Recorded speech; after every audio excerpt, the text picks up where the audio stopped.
We've all had that one friend that we had to cut off, whether because they were a complete scumbag or, just annoying. Today we're taking a look at exactly that. The worst types of friends one can have. So, let's not waste any more time and let's begin. The show-off is the one guy that's normally pretty chill. You can have a normal conversation with him, joke around, do the usual friendship type of stuff. But the moment he feels the presence of a girl, he completely switches up, going from a friendly little nerd to the motherfucking Hulk.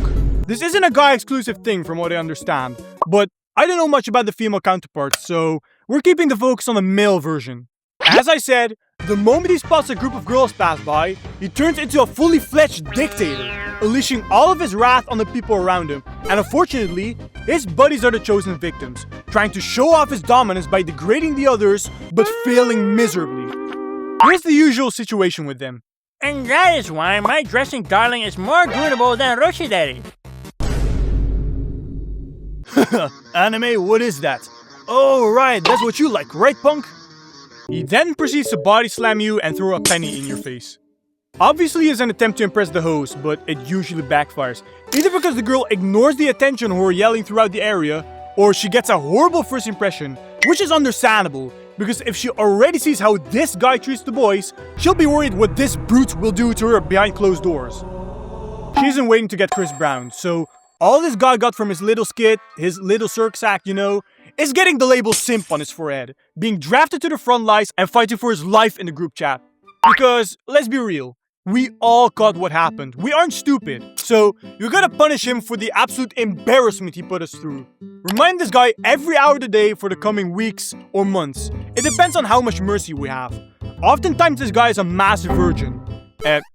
Geez, water is wet, I know. One thing is for sure though, that won't change anytime soon. So, it's just a matter of time this guy falls into the red pill community or whatever. I don't know what to name these ones, so here's a short little description. They always have an issue. They come to you, vent a little about their problem, and you're just sitting there in complete silence. Thinking to yourself, this is all your fault. It just puzzles you how much they have the guts to make themselves out as a victim. It's people like these that make you think common sense is not as common as you might think. Moving through life with their brains, well, anywhere other than where it's supposed to be. Let me give you an example. So you're friends with a girl, she's always complaining about this one guy being a weirdo, being a creep, pretty much portraying him as the reincarnation of Jeffrey Epstein. Something like, Ew, he's so gross. Look at what he sends me. have you ever thought of blocking him? No, I'd feel bad doing that. Even if the guy says that he will lure her to a secluded place in the middle of nowhere and plan to commit crimes against humanity, she somehow still worries about offending him. And that's just one example. It's like they're trying to rage bait you, because it's not the story itself that gets to you, but somehow they dare to ask you, Am I wrong for this? or What should I do? knowing damn well that they'll treat your response as white noise anyway. With them, there's only one right answer, and that answer is agreeing with them. If you ever tell them that they're a mentally challenged monkey that lacks any form of logical thinking, they'll dismiss you as, You don't understand. So here's the thing with venting. If you have some type of trauma, I can let you slide, I am no therapist, but I can lend you an ear. But if you're coming to me, complaining about something that you could have avoided or solved with a click of a button, why the fuck are you wasting my time? It's not quirky, it's not funny, and it used to be concerning. Used to be because it's obvious you're getting a kick out of it. Unlike the previous entry, I've experienced this from both genders. Maybe I'm just a human dictionary, I don't know. I might be cheating a little though. And lying too. Because I've come to enjoy hearing people putting themselves in stupid situations. I just included it because I've heard from a lot of people that it's something that does irritate them. I know, comment down below which side you are on. I feel like we've all fallen victim to this one. This is the type of person that acts like they're your best buddy when they need you for something, but once that's done, they're becoming somebody that you used to know.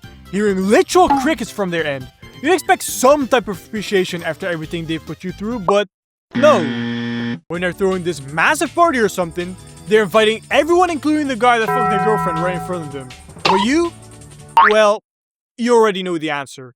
But once they're one person short, you can expect a phone call like, Hey, are you down to do something?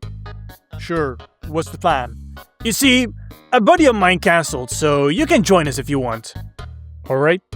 But once you arrive, you're treated like filler. Your existence is not acknowledged one bit, giving you a massive middle finger despite helping them out of so many situations. And it isn't even small favors either, because if they ask you for a pen or something, I could let that slide, you know? But it's diabolical side quests like picking them up from places untouched by human civilization. And you think that's bad enough?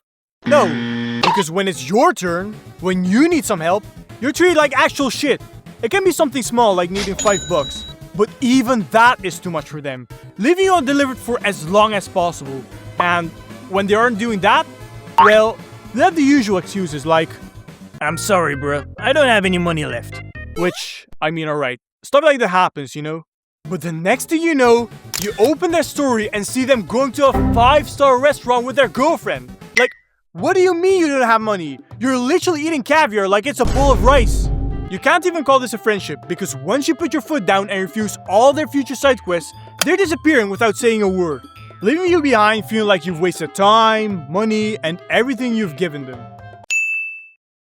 Obviously, we hate liars, right? Those who spread a little something about you to ruin your name. Yeah, we're not a fan of that. But I am not talking about those types of friends, because that will be pretty boring. We're talking about the person that lies about whatever they have going on in their life, getting to a point where it goes from comical to downright sad. They're out here flexing their achievements and making themselves out as the superhuman. The only thing that they actually achieved in their life was fooling us in the first place. But you can only lie about so much until we notice. And once we do, bro, believe me, you're becoming the victim of the friend group. One day they claim they fought against this massive group of people, the next day they claim they bagged this supermodel, and the week after that they're telling us about how this supposed supermodel got into a fight because the other person was in love with the liar. Here's a fun little story. So I was talking to a friend, and he told me how he was in a new relationship. My other friends were like, oh cool, can you show a picture of her? And he said, sure, once I get home. Hours later, he sends this girl and we're like, ah damn, she looks good. But it looks suspicious. We live in the Netherlands, right? But the background looked like anywhere but the country. We reverse image searched it and saw that it was a random picture ripped from Pinterest. How do you even think you can get away with that? I feel like he was praying that we wouldn't notice, but it backfired, turning into the clown in the friend group in just a day. So anyway, that was it for today. Like, subscribe, and comment down below. What did you think of me drawing the scenarios instead? I want to know your opinion. As for now, I'll see you all in the next one.